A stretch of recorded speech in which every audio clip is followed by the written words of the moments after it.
ഇവിടെ ആം ആദ്മി പാർട്ടിക്ക് 52 B J പിക്ക് 6 സീറ്റൊക്കെ പ്രവചിക്കുന്നുണ്ടോ? അങ്ങനെയൊക്കെ വരുമോ? അത്രയൊക്കെ വരുമോ? മാത്രമല്ല 10 ഈ പറഞ്ഞ 10 സീറ്റുകൾ ബി ജെ പിക്ക് അനുകൂലം നിൽക്കും. വേറൊരു പ്രേക്ഷകൻ രാജീവ് പറയുന്നുണ്ട്, ചൂലെടുത്തവൻ ചൂലാൽ എന്ന് പറയുന്നുണ്ട്. അപ്പോൾ എന്തായാലും നമുക്ക് കാത്തിരുന്ന് കാണാം ചൂലെടുത്തവൻ ചൂലാൽ ഡൽഹിയിൽ തുടച്ചു നിൽക്കപ്പെടുമെന്നുള്ള കാര്യം. അനുജ, ആം ആദ്മി പാർട്ടിക്ക് വേരുകളുണ്ട് ഡൽഹിയിൽ എന്ന് പറഞ്ഞാൽ 2013-ലാവട്ടെ 15-ലും 20-ലും ഒക്കെ ഏകപക്ഷീയമായ വിജയമായിരുന്നു. അന്ന് എക്സിറ്റ് പോളുകൾ ഇത്രയും പറഞ്ഞിട്ടൊന്നുമില്ല. ഏകപക്ഷീയമായ 70-67 എന്നൊക്കെ പറയുന്നത് ചെറിയ കാര്യമല്ല. 5 വർഷം ശേഷം 70-62 എന്ന് പറയുന്നത് ചെറിയ കാര്യമല്ല. പ്രതിപക്ഷം ആദ്യത്തെ തവണ പ്രതിപക്ഷം ഇല്ലായിരുന്നു എന്ന് തന്നെ പറയാം അല്ലെ. 3 BJP MLA-മാർ മാത്രമാണ് ഉണ്ടായിരുന്നത്. കഴിഞ്ഞ തവണ 8 ആയി. അതെ, അപ്പൊ അങ്ങനെയൊക്കെയുള്ള ഒരു സ്ഥലത്ത് ആം ആദ്മി പാർട്ടി പൂർണ്ണമായും തുടച്ചു നീക്കപ്പെടും. ഇപ്പൊ 10 എന്നൊക്കെ ചില എക്സിറ്റ് പോളിൽ ആ തരത്തിലേക്ക് ഞാൻ കരുതുന്നില്ല. അതെ, അങ്ങനെ കരുതുന്നില്ല. പക്ഷേ കഴിഞ്ഞ തവണ ഉള്ളതുപോലെ ഈസി വാക്ക് ഓവർ, ഇപ്പൊ അച്യുതനൊക്കെ പറഞ്ഞതുപോലെ അത്ര ആ തരത്തിലേക്ക് ഒരു വിജയം ഉണ്ടാകുമോ എന്നുള്ളതിൽ ആം ആദ്മി പാർട്ടിക്ക് പോലും സംശയമുണ്ട്, അരവിന്ദ് കെജ്രിവാളിന് പോലും സംശയമുണ്ട് എന്നാണ് ഞാൻ മനസ്സിലാക്കുന്നത്. അതിൽ തന്നെ ഏറ്റവും പ്രധാനം രാഹുൽ ഗാന്ധിയൊക്കെ ആം ആദ്മി പാർട്ടിക്കെതിരെയും അരവിന്ദ് കെജ്രിവാളിനെതിരെയും ഒക്കെ നടത്തിയിട്ടുള്ള അതിരൂക്ഷ വിമർശനം തിരിച്ചങ്ങോട്ടും വിശ്വസിക്കാൻ കൊള്ളാത്തയാളാണ് എന്ന് പറയുന്ന പോലെ കള്ളന്മാരുടെ പട്ടികയിൽ ഈ കോൺഗ്രസ് നേതാക്കളെ കൂടി ചേർത്തുകൊണ്ടാണ് അരവിന്ദ് കെജ്രിവാൾ ഒരു ചിത്രം പുറത്തിറക്കിയതൊക്കെ. അപ്പോൾ ആ തരത്തിലേക്ക് രണ്ടു കൂട്ടരും BJP പോലും ആം ആദ്മി പാർട്ടിക്കെതിരെ നടത്തിയതിനേക്കാൾ അതിരൂക്ഷ വിമർശനം രാഹുൽ ഗാന്ധിയുടെ ഭാഗത്തുനിന്ന് വരുന്നു എന്ന് പറയുമ്പോൾ അതൊക്കെ ഇന്ത്യ സഖ്യത്തെ സംബന്ധിച്ചും എന്തുകൊണ്ട് എന്നുള്ള കാര്യം പ്രാദേശികമായി അവർക്ക് അവിടെ പിടിക്കേണ്ടതുണ്ട് എന്ന് പറയുമ്പോൾ പോലും ഇന്ത്യ സഖ്യത്തിലെ കക്ഷികളാണ്.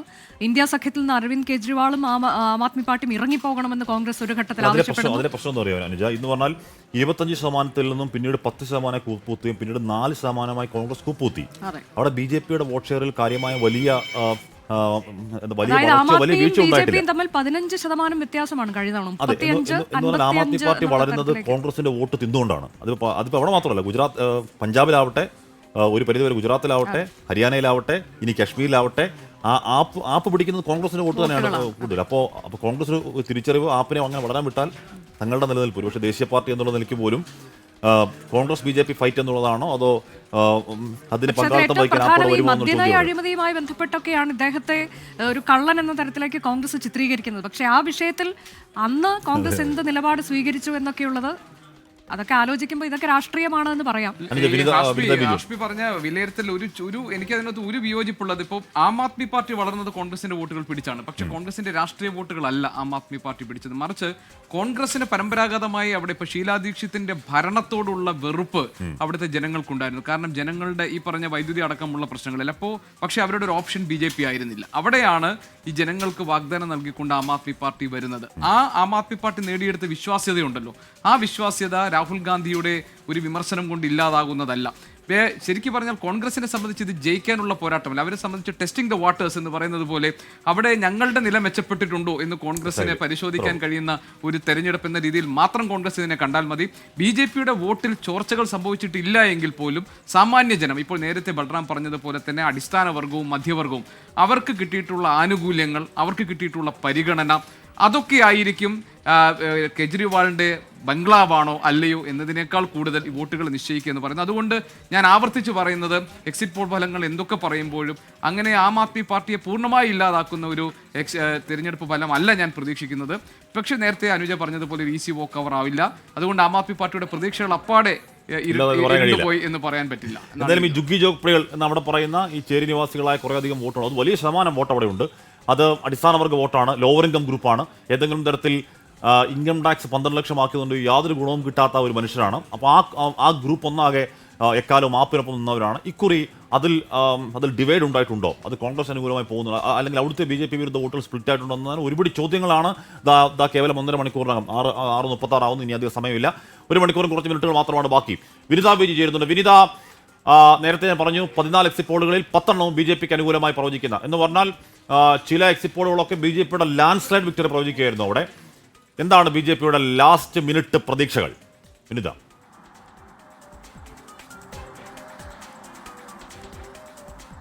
തീർച്ചയായും ഹാഷ്മി, ഗുഡ് മോർണിംഗ്. ഒപ്പം ഹാഷ്മി, ഈ കഴിഞ്ഞ ഈ എക്സിറ്റ് പോൾ ഫലങ്ങൾ അത് ആം ആദ്മി പാർട്ടിയും കോൺഗ്രസും ഒക്കെ തന്നെ പൂർണ്ണമായും ആ എക്സിറ്റ് പോൾ ഫലങ്ങളെ തള്ളുകയാണ്. പക്ഷേ ആ പ്രവചനങ്ങളിൽ വലിയ പ്രതീക്ഷയും വലിയ വിശ്വാസവും തന്നെയാണ് BJP മുന്നോട്ട് വെക്കുന്നത്. പക്ഷേ ഈ എക്സിറ്റ് പോൾ ഫലങ്ങൾ ഈ കോൺഗ്രസ് ഒക്കെ പറയുന്നത് ഇതിനു മുൻപും ഇങ്ങനെയുള്ള എക്സിറ്റ് പോൾ ഫലങ്ങളൊക്കെ പാളിപ്പോയൊരു സാഹചര്യം നമ്മൾ നേരിൽ കണ്ടിട്ടുണ്ട്. അതുകൊണ്ട് തന്നെ ഈ എക്സിറ്റ് പോൾ ഫലങ്ങളിൽ ഒന്നും തന്നെ ഞങ്ങൾ പ്രതീക്ഷ അർപ്പിക്കുന്നില്ല എന്നുള്ളത് തന്നെയാണ് കോൺഗ്രസ് പറയുന്നത്.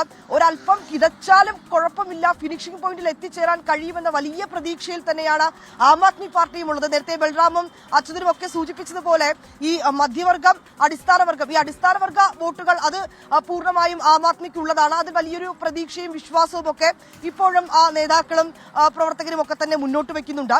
ഈ അടുത്തിടെ വന്ന ബഡ്ജറ്റും ഈ നികുതി ഇളവും ഒക്കെ ഈ മധ്യവർഗ വോട്ടർമാരെ അവരെ അടർത്തിയെടുത്ത് BJP-യിലേക്ക് മാറ്റുന്നതിനുള്ളൊരു നീക്കം നടന്നിട്ടുണ്ടോ, അല്ലെങ്കിൽ അങ്ങനെ ആ വോട്ട് BJP-യിലേക്ക് പോയിട്ടുണ്ടോ എന്നുള്ളൊരു കാര്യത്തിൽ മാത്രമാണ് ആശങ്കയുള്ളത്. അതുകൊണ്ട് തന്നെയാണ് ഇത്തവണ ആം ആദ്മി പാർട്ടിക്ക് അങ്ങനെ ഒരു ഈസി വാക്കവേ ആയിരിക്കില്ല എന്ന് പറയുന്നതിന്റെ തന്നെ ഒരു കാരണം. ഒപ്പം തന്നെ കോൺഗ്രസിനെ സംബന്ധിച്ചിടത്തോളം ഈ കഴിഞ്ഞ 2 തെരഞ്ഞെടുപ്പുകളിലും ഒരു സീറ്റിൽ പോലും വിജയിക്കാതിരുന്ന കോൺഗ്രസിന് ഇത്തവണ ഒരു സീറ്റ് ലഭിച്ചാൽ അത് തന്നെ വലിയ ആശ്വാസമെന്നാണ് നമുക്ക് പറയാൻ കഴിയുക. അത് ഈ ഹരിയാന തെരഞ്ഞെടുപ്പുമായി ബന്ധപ്പെട്ടൊക്കെ തന്നെ ആദ്യഘട്ടത്തിൽ ആം ആദ്മി പാർട്ടിയും ഒക്കെയായി ചേർന്നുകൊണ്ട് അവിടെ മത്സരിക്കാമെന്നൊക്കെ ഒരു തീരുമാനത്തിലേക്ക് എത്തിയിരുന്നുവെങ്കിലും പിന്നീട് അങ്ങനെ മത്സരിക്കേണ്ട, 2 തരത്തിൽ തന്നെ മത്സരിക്കാമെന്നൊരു തീരുമാനത്തിലേക്ക് എത്തുകയായിരുന്നു. പിന്നാലെ വന്ന ഡൽഹി നിയമസഭാ തെരഞ്ഞെടുപ്പിൽ അങ്ങനെ ഒന്നിച്ച് മത്സരിക്കണമോ എന്നൊരു ചർച്ച പോലും ഇരു പാർട്ടിയിലെ നേതാക്കൾക്കിടയിലും ഉണ്ടായില്ല. കാരണം ഞങ്ങൾ പരസ്പരം പോരടിച്ച് മുന്നോട്ട് പോകാൻ തന്നെയാണ്, അതായത് രാഷ്ട്രീയമായി നിന്നുകൊണ്ട് പരസ്പരം മത്സരിക്കാൻ തന്നെയാണ് തീരുമാനം. അങ്ങനെ എല്ലാ ഇടങ്ങളിലും ഈ 70 മണ്ഡലങ്ങളിലും അവർ 2 പാർട്ടിക്കാരും സ്ഥാനാർത്ഥികളെ പ്രഖ്യാപിക്കുന്നു. അതുകൊണ്ട് തന്നെ ഈ വോട്ട് കോൺഗ്രസിനും ആം ആദ്മിക്കുമായി ഇങ്ങനെ സ്പ്ലിറ്റായി പോകുന്നൊരു സാഹചര്യമുണ്ട്.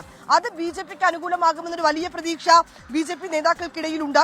ഒപ്പം ഹാഷ്മി നേരത്തെ സൂചിപ്പിച്ചതുപോലെ BJP നേതാക്കളാകട്ടെ കോൺഗ്രസ് നേതാക്കളാകട്ടെ ഈ പ്രചരണ വേളകളിലെല്ലാം ആം ആദ്മിയെ കടന്നാക്രമിക്കുന്ന ഒരു സാഹചര്യമാണ് നമുക്ക് കാണാൻ കഴിഞ്ഞിട്ടുണ്ടായിരുന്നത്. പൊതുവെ ഈ ഒരു മദ്യനയ അഴിമതി എന്ന് നമ്മൾ പറയുമ്പോൾ അതിൽ മാത്രം ഒതുങ്ങുന്നതായിരുന്നില്ല പ്രചരണം. ഡൽഹിയിലെ വായു മലിനീകരണം മുതൽ യമുന നദിയിലെ വിഷാംശം കലർന്നൽ വരെയുള്ള കാര്യങ്ങളൊക്കെ പ്രചരണ വേളയിൽ വലിയ സജീവമായി നേതാക്കൾ ഉയർത്തിക്കൊണ്ടുവന്നിട്ടുണ്ടായിരുന്നു. ഈ രാമായണത്തിലൊക്കെ ഉണ്ടായ കഥാപാത്രങ്ങളെ അരവിന്ദ് കെജ്രിവാൾ അധിക്ഷേപിച്ചു എന്ന് പറഞ്ഞുകൊണ്ടുള്ള വിചിത്രമായിട്ടുള്ള ചില വാദങ്ങൾ അതുവരെ നേതാക്കൾ കൊണ്ടുവന്നൊരു സാഹചര്യമാണ് നമുക്ക് കാണാൻ കഴിഞ്ഞത്. വാശിയേറിയ പോരാട്ടം തന്നെ നമുക്ക് പറയാം. ഏതാണ്ട് 1.5 മാസത്തോളം നീണ്ടുനിന്ന പ്രചരണം. ആ പ്രചരണത്തിൽ ഈ രാമായണത്തിലെ കഥാപാത്രങ്ങൾ മുതൽ യമുനാ നദിയിലെ ഈ വിഷാംശം കലർന്ന വെള്ളം വരെ, അതിൽ ഈ അരവിന്ദ് കെജ്രിവാളിന്റെ വീട് മോടിപിടിക്കൽ ഉൾപ്പെടെയുള്ള കാര്യങ്ങളൊക്കെയാണ് രാഹുൽ ഗാന്ധി അടക്കം വലിയ രൂക്ഷമായി തന്നെ വിമർശിച്ച് രംഗത്തെത്തിയിട്ടുണ്ടായിരുന്നത്. എന്താണെങ്കിലും ജനവിധി എന്താണ് എന്ന് നമുക്ക് അറിയാൻ കഴിയും. വലിയ പ്രതീക്ഷയിൽ തന്നെയാണ് ആം ആദ്മി കേന്ദ്രങ്ങളും ഉള്ളത്. അതിനിടയിൽ ഇന്നലെ ചില പരാമർശങ്ങളും ചില വിവാദങ്ങളും ഒക്കെയായി അരവിന്ദ് കെജ്രിവാൾ രംഗത്തെത്തിയിട്ടുണ്ടായിരുന്നു.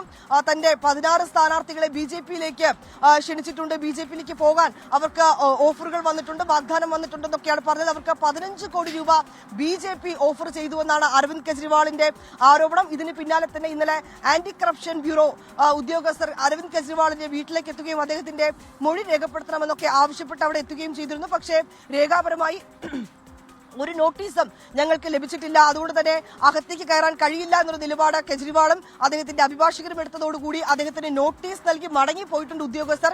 അക്കാര്യങ്ങളിലൊക്കെ ഇനി എന്തായിരിക്കും തുടർ നീക്കങ്ങൾ ഉണ്ടാകുക എന്നൊക്കെ നമുക്ക് ഒരുപക്ഷെ ഇന്നറിയാൻ കഴിയും. മറുവശത്ത് എല്ലാം സുരക്ഷിതമാണ്, എല്ലാ നീക്കങ്ങളും കാത്ത രാഷ്ട്രീയ പാർട്ടികളുണ്ട്. രാവിലെ കൃത്യം 8 മണിയോടുകൂടി തന്നെ വോട്ടെണ്ണൽ ആരംഭിക്കും. ആദ്യഘട്ടത്തിൽ പോസ്റ്റൽ വോട്ടുകളായിരിക്കും എണ്ണി തുടങ്ങുക. ഏതാണ്ട് 10 മണിയോടുകൂടി തന്നെ നമുക്ക് രാജ്യ തലസ്ഥാനത്തെ ട്രെൻഡ് എന്താണെന്നുള്ള കാര്യം മനസ്സിലാക്കാൻ കഴിയും. വലിയ ആത്മവിശ്വാസത്തിൽ തന്നെയാണ് 3 പാർട്ടികളും ഉള്ളത്. ഹാഷ്മി. ഓക്കെ വിനിത, ഇവിടെ ദിലീപ് PC പറയുകയാണ്, ആരധികാരത്തിൽ വന്നാലും അടിസ്ഥാന ജനങ്ങളുടെ പ്രശ്നങ്ങൾക്ക് പരിഹാരം കാണാൻ പറ്റണം. വായുമലിനീകരണം ഡൽഹി നേരിടുന്ന വലിയ പ്രശ്നമാണ്. പുതിയ ഭരണാധികാരികൾക്ക് എല്ലാത്തിനും പരിഹാരം കാണാൻ കഴിയട്ടെ എന്ന് പറയുകയാണ്. വായുമലിനീകരണം ഡൽഹിയുടെ ആകാശത്തെ അത്രയും മലീമസമാക്കുമ്പോൾ ഓർത്തു നോക്കുക പ്രിയപ്പെട്ട പ്രേക്ഷകരെ, അത് ഡൽഹിയുടെ ഈ 1.5 മാസം നീണ്ട പ്രചരണ കാലയളവിൽ എപ്പോഴെങ്കിലും സജീവമായി ചർച്ചയായില്ല. അതിന് കാരണം അത് ചർച്ചയാക്കിയത് ആം ആദ്മി പാർട്ടിക്കും BJP-ക്കും കോൺഗ്രസിനും ഒന്നും അത് ചർച്ചയാക്കൽ അത്ര താല്പര്യം ഉണ്ടാവില്ല. കാര്യം എല്ലാവരുടെ ഭാഗത്ത് പ്രശ്നമുള്ളത് കാരണം അത് വലിയ ചർച്ചയായില്ല. അപ്പോൾ ജനം ആ വിഷയമടക്കം, ചർച്ചയാവാതെ പോയ വിഷയമടക്കം ജനം എതിരെടുക്കുന്നു. Who is the ultimate leadership of അല്ലെങ്കിൽ ലീഡർ ഓഫ് നാഷണൽ ക്യാപിറ്റൽ എന്ന ചോദ്യത്തിന് അല്പസമയത്തിനകം, ഇപ്പോൾ സമയം 6 മണി കഴിഞ്ഞ് 41 മിനിറ്റാണ്.